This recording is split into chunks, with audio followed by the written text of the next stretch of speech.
एक लड़का था, बड़ा सज्जन था, बड़ा अच्छा था, बहुत ही कोमल स्वभाव का था। लेकिन कोमल स्वभाव के लोग फंस बहुत जल्दी जाते हैं, क्योंकि दुष्ट लोग तो वैसे चतुर चालाक होते हैं, वो कोमल स्वभाव के सीधे साधे होते हैं, विश्वास में आ जाते हैं, उनके भटकने की संभावना ज्यादा रहती है। बड़ा कोमल स्वभाव का, बड़ा सरल, बड़ा अच्छा बालक। एक दिन क्या हुआ, वो कुसंग में पड़ गया, अजामिल की तरह। अजामिल भी बहुत अच्छा ब्राह्मण था। कान्य कुब्जे द्विजः कश्चित् दासी पतिरजामिलः नाम्ना नष्ट सदाचारो दास्या संसर्ग दूषिता। अजामिल के लिए विशेषण आया है, अयम ही श्रुत संपन्न शील वृत्त गुणालय। कैसा था ये? श्रुत संपन्न, यानी श्रुति स्मृतियों का ज्ञाता, और शील वृत्त गुणालय, गुणों का तो घरता, खजाना अजामिल। लेकिन दास्या संसर्ग दूषिता है, उसके संसर्ग से दूषित हो गया।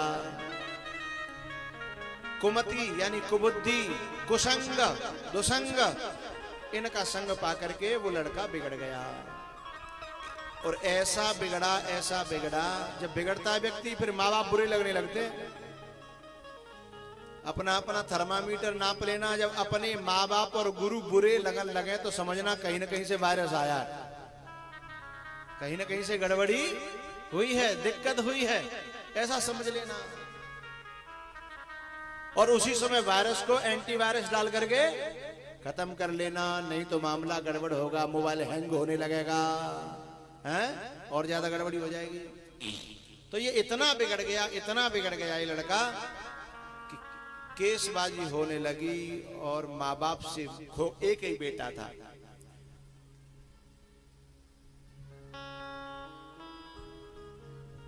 और माँ बाप को खो बैठा और माँ बाप इसे खो बैठे। क्या हुआ पता है? ऊधमबाजी में, लड़ाई झगड़ों में खूब माँ बाप समझा के हार गए, लेकिन माना नहीं। एक ऐसा आदमी ने केस लगाया कि बाद 10 साल की जेल हो गई। अब जब जेल हो गई ना, तब इस व्यक्ति की आंखें खुली। माँ बाप रोज रो करके, माँ बाप रो ही सकते हैं, जवान जवान बेटा पे हाथ तो उठाया नहीं जाता। कभी कभी तो माँ बाप अपनी इज्जत को दांव पर लगा करके हाथ भी उठा देते हैं कि भले ही जी मुंह में दे ले, लेकिन कैसे सुधर जाए, भले ही जी नाराज है जा, पर कैसे सुधर जाए। माँ बाप रो करके समझा के थक गए, जेल हो गई। लेकिन जब फिर जेल में मिलने नहीं, मन फट गया। लेकिन माँ बाप की करुणा तो माँ बाप की करुणा होती है साहब। इकलौता बेटा जेल चला गया। अब जेल से वो किसी अपनी सेटिंग थी उसकी किसी व्यक्ति के द्वारा, और वो घर पे कागज लिख करके भेजता है कि माँ मुझसे गलती तो हो गई, और मैं गलती की सजा भी भोग ही रहा हूं, लेकिन गलती मैंने की है और सजा आप लोगों को भी मेरे साथ भोगनी पड़ रही है। गलती तो मैंने की है। अच्छा, औलाद गलती करती है तो औलाद को इतनी सजा नहीं मिलती जितनी सजा माँ बाप को मिलती है।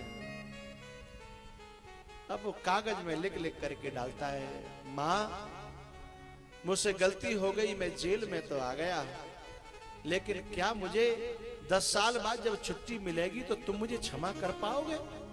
क्योंकि 10 साल का पहले तो जन्म से ही मैं कष्ट दे रहा हूं, और ये 10 साल का कष्ट, और क्या तुम मुझे क्षमा कर सकोगे? यदि तुम मुझे क्षमा कर दोगे तो मैं सौगंध खाता हूं, लौट करके जब आऊंगा ना तो मैं बिल्कुल सही हो जाऊंगा। एक बार तो मैंने आपकी इज्जत को मिट्टी में मिला दिया, लेकिन अब मैं कभी ऐसी गलती नहीं करूंगा। यदि आप मुझे क्षमा कर सको तो मुझे उत्तर में कागज भेज देना, चिट्ठी भेज देना। वो चिट्ठी पहुंची तो सही, उन्होंने पढ़ भी ली, लेकिन कोई उत्तर नहीं दिया। 1 साल बीत गई, फिर उसने एक चिट्ठी भेजी कि पिताजी 1 साल बीत गई, शायद आपके मन में थोड़ी बहुत नरमाई आई हो और मेरे ऊपर कृपा यदि तुम्हारी थोड़ी बहुत होने लगी हो तो मुझे एक कागज भेज दो, शायद आप क्षमा कर पाओ। तो मुझे एक कागज भेज दो तो मैं लौट करके घर आऊं, नहीं तो फिर जहां कुदरत ले जाएगी, किस्मत ले जाएगी, वहां चला जाएगा। ऐसे कर कर एक कागज भेजता रहा, कोई उत्तर नहीं आया। 9 साल पूरे हो गए, लेकिन माँ बाप की तरफ से कोई उत्तर नहीं आया। लास्ट का साल आया, 10वां, फिर उसने हर चौथे दिन 5वें दिन चिट्ठी भेजना चालू किया। लास्ट में वो कहता है, पिताजी मुझे पता है मैंने आपको बहुत कष्ट दिया है, बहुत दुख दिया है, मैं स्वीकार कर रहा हूं और मुझसे गलती हो गई, लेकिन मुझे अंतिम में एक उत्तर तो दे दो। यदि तुमने क्षमा न किया हो तो बता दो, और कर दिया हो तो बता दो। मैं लास्ट चिट्ठी भेज रहा हूं, और आपको चिट्ठी भेजने में कोई दिक्कत हो तो मैं एक बात और कह रहा हूं पिताजी, मैं जब मेरी जेल से छुट्टी होगी ना और मैं ट्रेन में बैठूंगा, मैं उस ट्रेन में बैठूंगा जो मेरे गांव होकर के आगे जाती है। लेकिन जब मैं गांव से निकलूंगा तो मैं अपने गांव के उन पेड़ों को, रेलवे स्टेशन को और अपने खेल के मैदान को जब देखूंगा तो मैं मरूंगा नहीं, मेरे सारे कर्म हो जाएंगे। लेकिन पिताजी यदि नेकाद कोई जगह कोने में दिल के में रह गई हो मेरे लिए पिता के नाते, पुत्र के नाते से, तो तुम एक हरी झंडी या हरा कपड़ा वहां लगा देना, तुम भले ही हट जाना वहां से, क्योंकि समाज में तुम्हारी, मेरी वजह से तुम्हारी बदनामी हो रही है, तो तुम भले ही वहां मत रहना, झंडी लगा जाना, मैं झंडी को देखूंगा तो मैं उतर के चुपचाप घर आ जाऊंगा, फिर आपके दर्शन करके आप जहां भेजोगे ना मैं वहां चला जाऊंगा, पर मुझे एक मौका दे दो। वो जेल से छूटता है,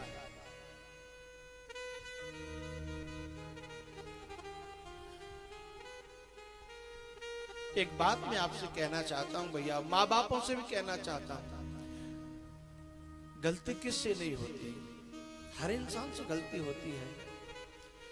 बच्चों से गलती हो जाए तो उसे मौका जरूर देना, क्योंकि कौन सी अवस्था में कौन सा अन्न, कौन सा वायरस, कौन सी संगति हमारे बच्चों को कब बिगाड़ गई हो कोई पता नहीं है ना। और कलयुग का दौर चल रहा है, बच्चों से गलती हो जाए तो जरूर उन्हें मौका देना। वो बच्चा जेल से निकला और ट्रेन में बैठा, अपने गांव वाली ट्रेन में बैठा, और वहीं से उसके आंसू बहना शुरू हो गए। आंसू झरझर गिरने लगे, हर स्टेशन को देखता जा रहा है, और जब 2 स्टेशन बीच में रह गए तब उसने अपने पड़ोसी से कहा कि भैया तुम जरा खिड़की की तरफ बैठ जाओ, मैं आंसू की वजह से सही सही देख नहीं पा रहा हूं। इससे तीसरा स्टेशन आने वाला है ना, वहां यदि कोई हरी झंडी, कोई हरा कपड़ा कहीं लटका हुआ मिल जाए तो तुम मुझे बता देना। वो देखता चला जा रहा है, देखता चला जा रहा है। जैसे ही वो एक स्टेशन बीच में था वो भी निकला, और जैसे गांव का स्टेशन आया उसने उसको हाथ लगाते हुए कहा कि भैया जरा देखना गौर से, मुझे दिखाई नहीं दे रहा, मेरे आंसुओं की धार बह रही है, देखना कहीं कोई स्टेशन में कुछ हरी झंडी, हरा कपड़ा, कोई हरी वस्तु। उस खिड़की वाले सज्जन ने कहा भैया देखो देखो, वो एक पेड़ है ना, वो पूरा पेड़ हरी साड़ी से लिपटा हुआ है, पूरा पेड़ हरी साड़ी से।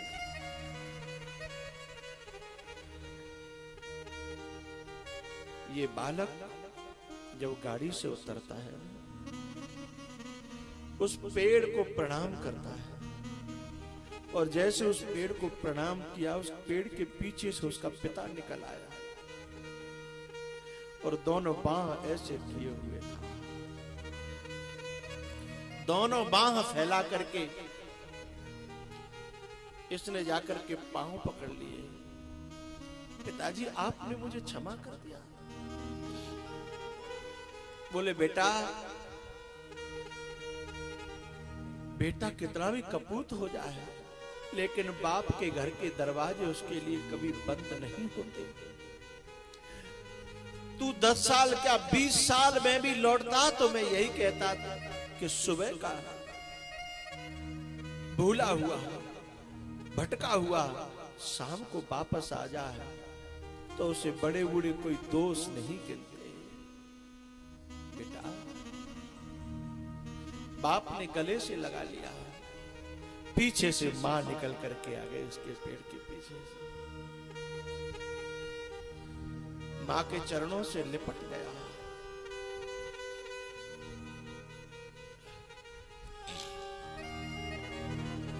मां, मैंने सिवाय कष्टों के तुम्हें कुछ दिया नहीं,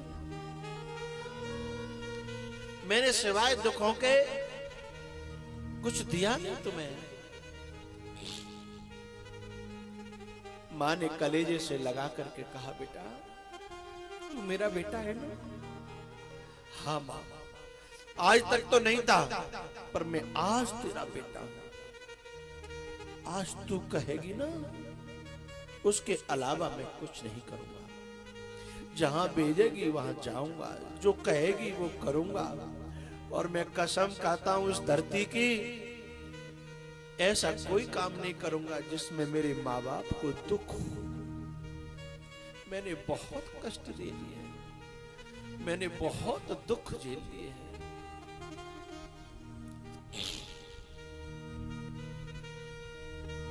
मैंने तेरा जो दिल दुखाया ना, मैंने तेरे को जो कष्ट दिया ना मां,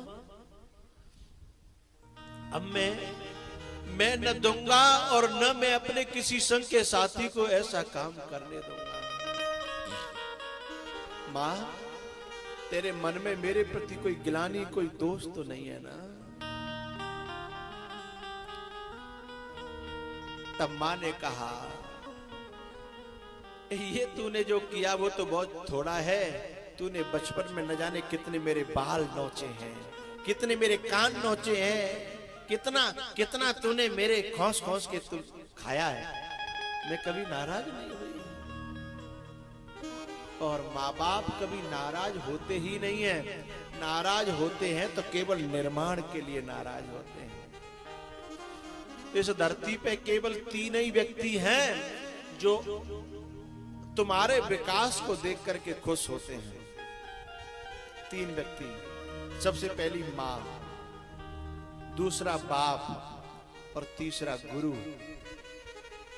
केवल बाप ये चाहता है कि मेरा बेटा मुझसे भी बड़ा हो जाए तो उसको खुशी होगी, कभी दुख नहीं होगा, जलन नहीं होगी। गुरु, यदि उसका शिष्य उससे बहुत बड़ा हो जाए, उसके कलेजे की ठंडक को कोई जान नहीं सकता। जिस दिन सुतीक्षण जी अपने गुरु के पास भगवान को पकड़ के ले गए ना, उस दिन गुरु की खुशी का ठिकाना न था।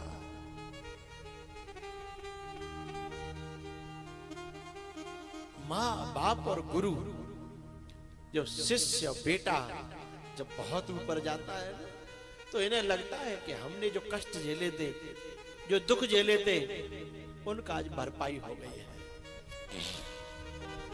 क्योंकि अपना रूप अपने बच्चों में देखते हैं, अपना रूप अपनी औलाद में देखते हैं।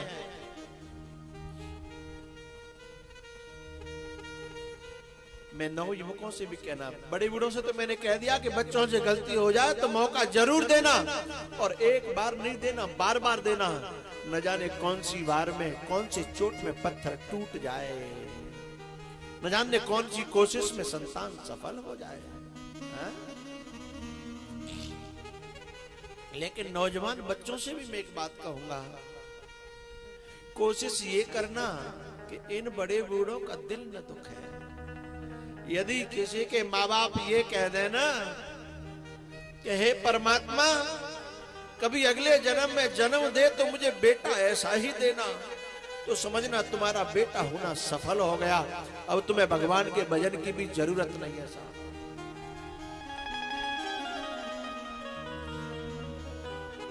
कोई गुरु ये कह दे कि मैं कभी महात्मा बनूं तो मुझे शिष्य देना तो ऐसा देना, तो समझना तुम्हारी तपस्या पूरी हो गई, तुम्हारी साधनाएं पूरी हो गई, फिर जरूरत नहीं है।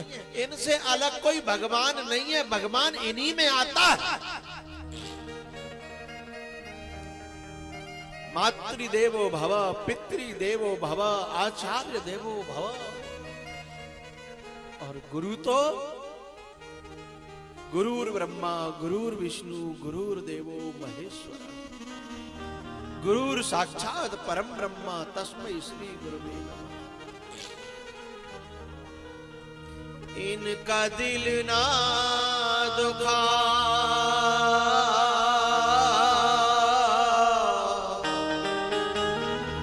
माँ बाप और गुरु, इनका दिल ना दुखा।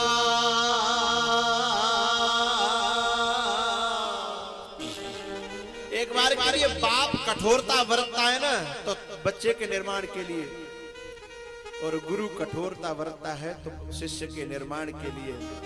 लेकिन मैं कहना चाहता हूं, गुरु का और माँ का दिल तो महान करुणाओं से भरा रहता है।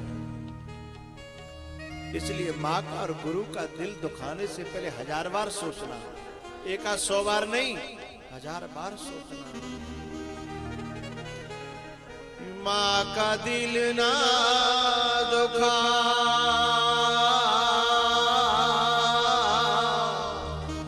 ये खुदा की अमानत है माँ। माँ का दिल ना दुखा,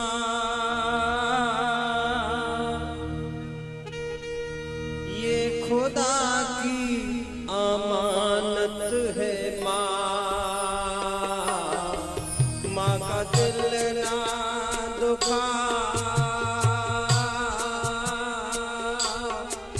माँ का दिल ना दुखा, ये खुदा की अमानत है माँ।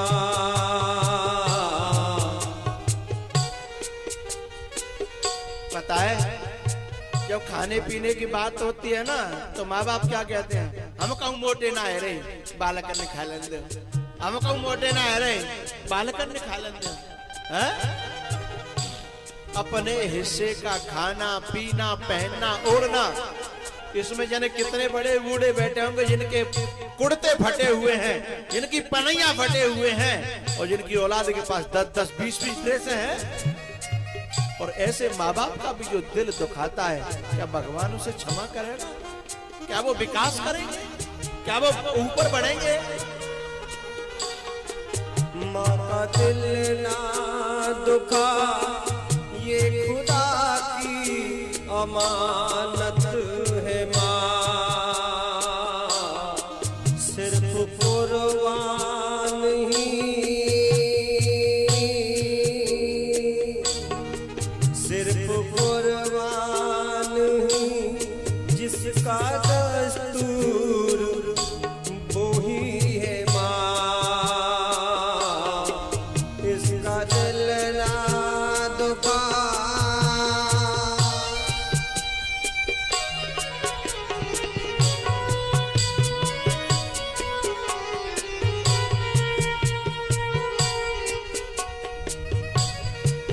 तुझको पाला है उसने बड़े प्यार से,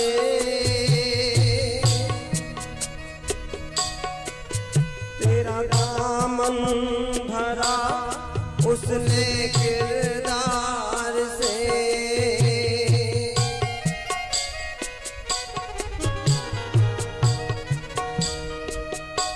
माँ बेटे की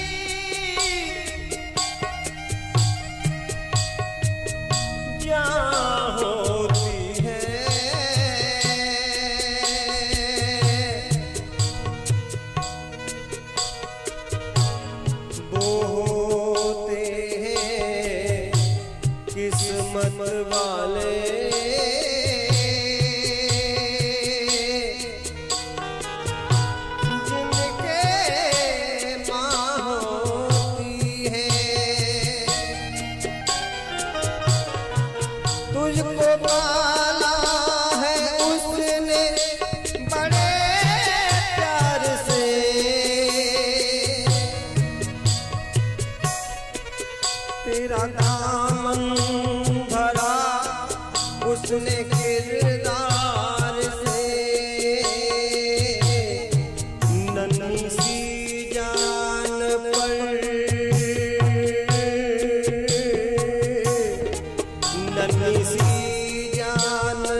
गए